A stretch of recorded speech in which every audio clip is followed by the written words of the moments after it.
राम दोस्तों, बहुत बहुत स्वागत है आप सभी का न्यूज इंडिया में। और अभी तक आपने इस वीडियो को लाइक नहीं किया तो लाइक कर लीजिए, और चैनल पर नए हैं तो चैनल को सब्सक्राइब कर लीजिए, साथ में बेल आइकन भी प्रेस कर लीजिए और वीडियो को ज्यादा से ज्यादा शेयर कीजिए।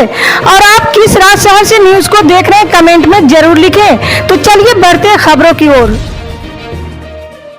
जी हाँ, आपको बता दें कि रक्षाबंधन के पर्व पर राजस्थान के अशोक गहलोत सरकार ने प्रदेश की महिलाओं और बेटियों को बड़ा तोहफा दिया है। रक्षाबंधन पर महिलाएं और बेटियां राजस्थान की सीमा के अंदर प्रदेश भर में कहीं पर भी रोडवेज बस में फ्री यात्रा कर सकती है, इसके आदेश जारी कर दिए गए हैं। इसके चलते राजस्थान के सबसे बड़े बस अड्डे जयपुर के सिंधी कैंप समेत सभी शहरों और कस्बों में रोडवेज की बसों में महिलाओं की भारी भीड़ उमड़ रही है।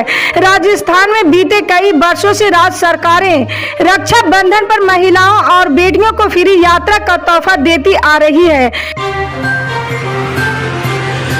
जी हाँ, आपको बता दें कि उत्तर प्रदेश के हरदोई में तिरंगा यात्रा के दौरान दो समुदायों में झड़प का मामला सामने आया है। इस दौरान दोनों समुदायों के बीच जमकर पत्थरबाजी और मारपीट हुई है। विवाद के बाद पुलिस ने 10 लोगों के खिलाफ मुकदमा दर्ज कर लिया है। साथ ही पुलिस ने 5 उपद्रवियों को गिरफ्तार भी किया है। जानकारी के मुताबिक हरदोई के पाली कस्बे में तिरंगा यात्रा निकालने के बाद ये बवाल हुआ। तिरंगा यात्रा निकालने के बाद बाइक से घर जाते समय बाइक भिड़ने को लेकर एक युवक का समुदाय विशेष के लोगों से झगड़ा हो गया था।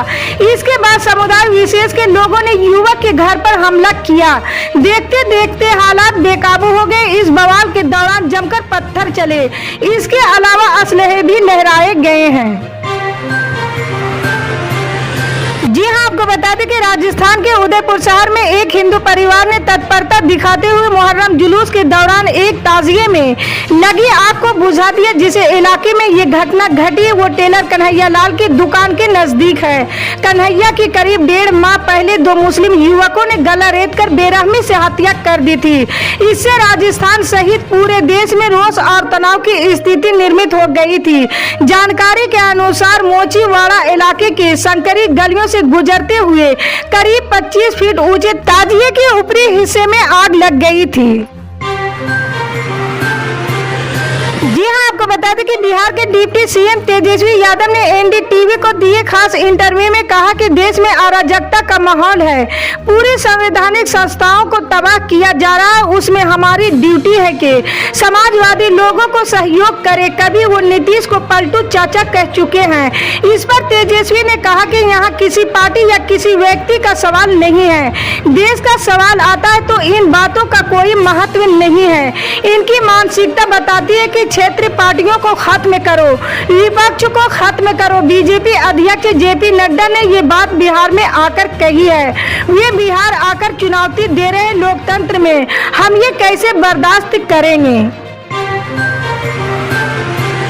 जी आपको बता दें कि देश में अब एक बार फिर कोरोना के मामले बढ़ रहे हैं। दिल्ली में कोरोना के बढ़ते मामलों के बीच मास्क को अनिवार्य कर दिया है और मास्क न पहनने पर 500 रुपये का जुर्माना लगाने का नोटिफिकेशन जारी किया गया है। हालांकि कोरोना से बचाव के लिए सरकार की ओर से लगातार वैक्सीनेशन का काम चल रहा है।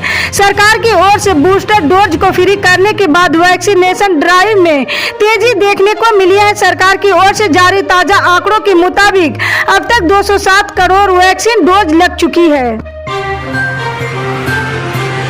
जी हाँ, आपको बता दें कि नीतीश कुमार ने बुधवार को 8वीं बार बिहार के सीएम पद की शपथ ली। सीएम बनने के बाद नीतीश कुमार लगातार बीजेपी पर निशाना साध रहे। इसी बीच गुरुवार को उन्होंने बीजेपी नेता सुशील मोदी के उन दावों को सिरे से खारिज कर दिया जिसमें उन्होंने कहा था कि नीतीश कुमार उपराष्ट्रपति बनना चाहते थे। नीतीश कुमार ने कहा कि उनकी ऐसा कोई इच्छा नहीं थी, ये बोगस बात है। दरअसल हाल ही में सुशील मोदी ने दावा किया था कि नीतीश भारत के उपराष्ट्रपति बनना चाहते थे। जदयू के कई वरिष्ठ नेताओं ने ये बात केंद्रीय मंत्रियों तक भी पहुंचाई थी। नीतीश कुमार ने उपराष्ट्रपति बनने की इच्छा को लेकर पूछे गए सवाल के जवाब में कहा कि जिसके मन में जो आता है बोल रहा है।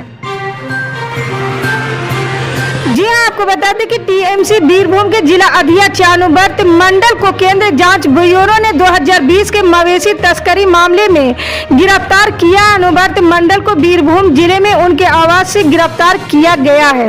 रिपोर्ट के मुताबिक पशु तस्करी मामले में मंडल की गिरफ्तारी हुई है। उन्होंने बुधवार को जांच एजेंसी को पेश होना था, लेकिन वो पेश नहीं हुए। मंडल बीरभूम के टीएमसी जिला अध्यक्ष बताया जा रहा है कि इस केस में मंडल सीबीआई का सहयोग नहीं कर रहे थे और वो जांच एजेंसी को चकमा दे रहे थे। महाराष्ट्र के जालना में कुछ व्यापारिक समूहों से जुड़े विभिन्न परिसरों में टैक्स चोरी को लेकर की गई छापेमारी के दौरान आयकर विभाग की टीम ने लगभग 390 करोड़ रुपए की बेनामी संपत्ति जब्त की। संबंधित अधिकारियों ने इस बात की जानकारी दी है। जब्त की गई संपत्ति में 65 करोड़ रुपए नकद और 32 किलोग्राम सोना, 14 करोड़ रुपए के मोती और हीरे शामिल हैं। छापेमारी के दौरान अधिकारियों ने संपत्ति के कुछ दस्तावेज और डिजिटल डाटा भी बरामद किए। मिली जानकारी के अनुसार स्टील, कपड़े और रियल एस्टेट में काम करने वाले 2 बिजनेस ग्रुप से जुड़े आवासीय और आधिकारिक परिसरों में 1 से 8 अगस्त के बीच छापे मारे गए। छापेमारी के दौरान जब्त की गई नकदी की गिनती करने में आयकर अधिकारियों को करीब 13 घंटे का समय लगा है। जी हाँ, आपको बता दें कि स्वतंत्रता दिवस से पहले जम्मू कश्मीर के परगल में बड़ी आतंकी साजिश सामने आई है। बताया जा रहा है कि कुछ आतंकियों ने आर्मी कैंप में घुसने की कोशिश की है। इस दौरान सुरक्षा बलों ने जवाबी फायरिंग में 2 आतंकियों को मार गिराया। आतंकियों से लड़ते हुए 3 जवान शहीद हो गए हैं। बताया जा रहा है कि राजौरी के परगल आर्मी कैंप में कुछ आतंकियों ने घुसने की कोशिश की। इस दौरान सुरक्षा बलों और आतंकियों के बीच फायरिंग हुई। फायरिंग में 2 आर्मी के जवान घायल भी हुए हैं। पूरे इलाके में सर्च ऑपरेशन जारी है। वहीं धरहल पुलिस स्टेशन से 6 किलोमीटर स्थित दूरी से अन्य पार्टियों को भी कैंप की तरफ रवाना किया गया है। ऐसा माना जा रहा है कि आतंकवादियों ने उरी जैसे हमले की साजिश रची थी। जी हाँ, आपको बता दें कि चुनाव के वक्त मुफ्त में चीजें देने के राजनीतिक दलों के वादों और मुफ्त बिजली व पानी वितरण को सुप्रीम कोर्ट ने गंभीर मुद्दा माना। शीर्ष कोर्ट के 2 जजों की पीठ ने आज करीब 20 मिनट तक इसे चुनौती देने वाली याचिका पर सुनवाई की। याचिका में चुनावी खैरात पर पाबंदी की मांग करते हुए इस पर विचार करने के लिए विशेष समिति बनाने की मांग की है। सुप्रीम कोर्ट ने आज मामले की आगे सुनवाई की, लेकिन साफ कहा कि वो आज फैसला नहीं सुनाएगी। सभी पक्षों के सुझाव पर विचार करेगी, इसके बाद ही फैसला दिया जाएगा। मामले में 17 अगस्त को आगे सुनवाई होगी। जी हाँ, आपको बता दें कि इस साल देश आजादी का अमृत महोत्सव मना रहे हैं और इस महोत्सव के लिए सरकार की ओर से एक कैंपेन चलाया जा रहा है जिसका नाम है हर घर तिरंगा। इस कैंपेन के तहत तिरंगे की बिक्री धड़ल्ले से हो रही है। इसका असर भी देखने को मिल सकता है क्योंकि भाजपा शासित प्रदेश असम में तिरंगे बिक्री का रिकॉर्ड बन गया है। अकेले असम में अब तक 16 करोड़ रुपए से ज्यादा के तिरंगे बेचे जा चुके हैं। हर घर तिरंगा कैंपेन के तहत असम में स्वतंत्रता दिवस से 6 दिन पहले ही तिरंगे बिक्री ने रिकॉर्ड बना दिया है।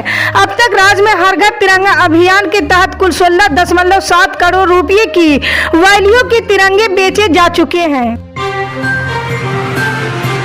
जी हाँ, आपको बता दें कि प्रधानमंत्री नरेंद्र मोदी के काला जादू वाले बयान पर कांग्रेस के पूर्व अध्यक्ष राहुल गांधी ने कड़ी प्रतिक्रिया दी है।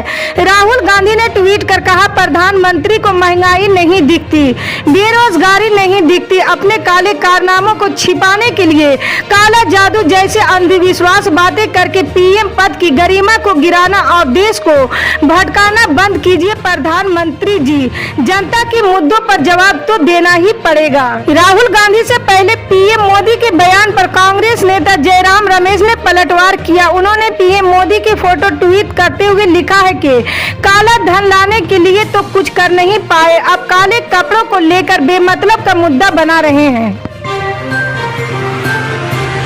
जी हाँ, आपको बता दें कि पश्चिम बंगाल के पूर्व राज्यपाल और राष्ट्रीय जनतांत्रिक गठबंधन के उम्मीदवार जगदीप धनखड़ ने आज भारत के 14वें राष्ट्रपति पद की शपथ ली है। राष्ट्रपति भवन में राष्ट्रपति द्रौपदी मुर्मू ने उन्हें पद एवं गोपनीयता की शपथ दिलाई। इस मौके पर केंद्रीय गृह मंत्री अमित शाह और ओम बिरला के अलावा अन्य नेता मौजूद रहे। बता दें कि उपराष्ट्रपति पद की शपथ लेने से पहले जगदीप धनखड़ ने राजघाट पहुंचकर महात्मा गांधी को श्रद्धांजलि अर्पित की थी। पल पल के अपडेट जानने के लिए जुड़े रहे हमारे न्यूज इंडिया के साथ। मिलते हैं अगली बड़ी खबर में, तब तक के लिए जय हिंद।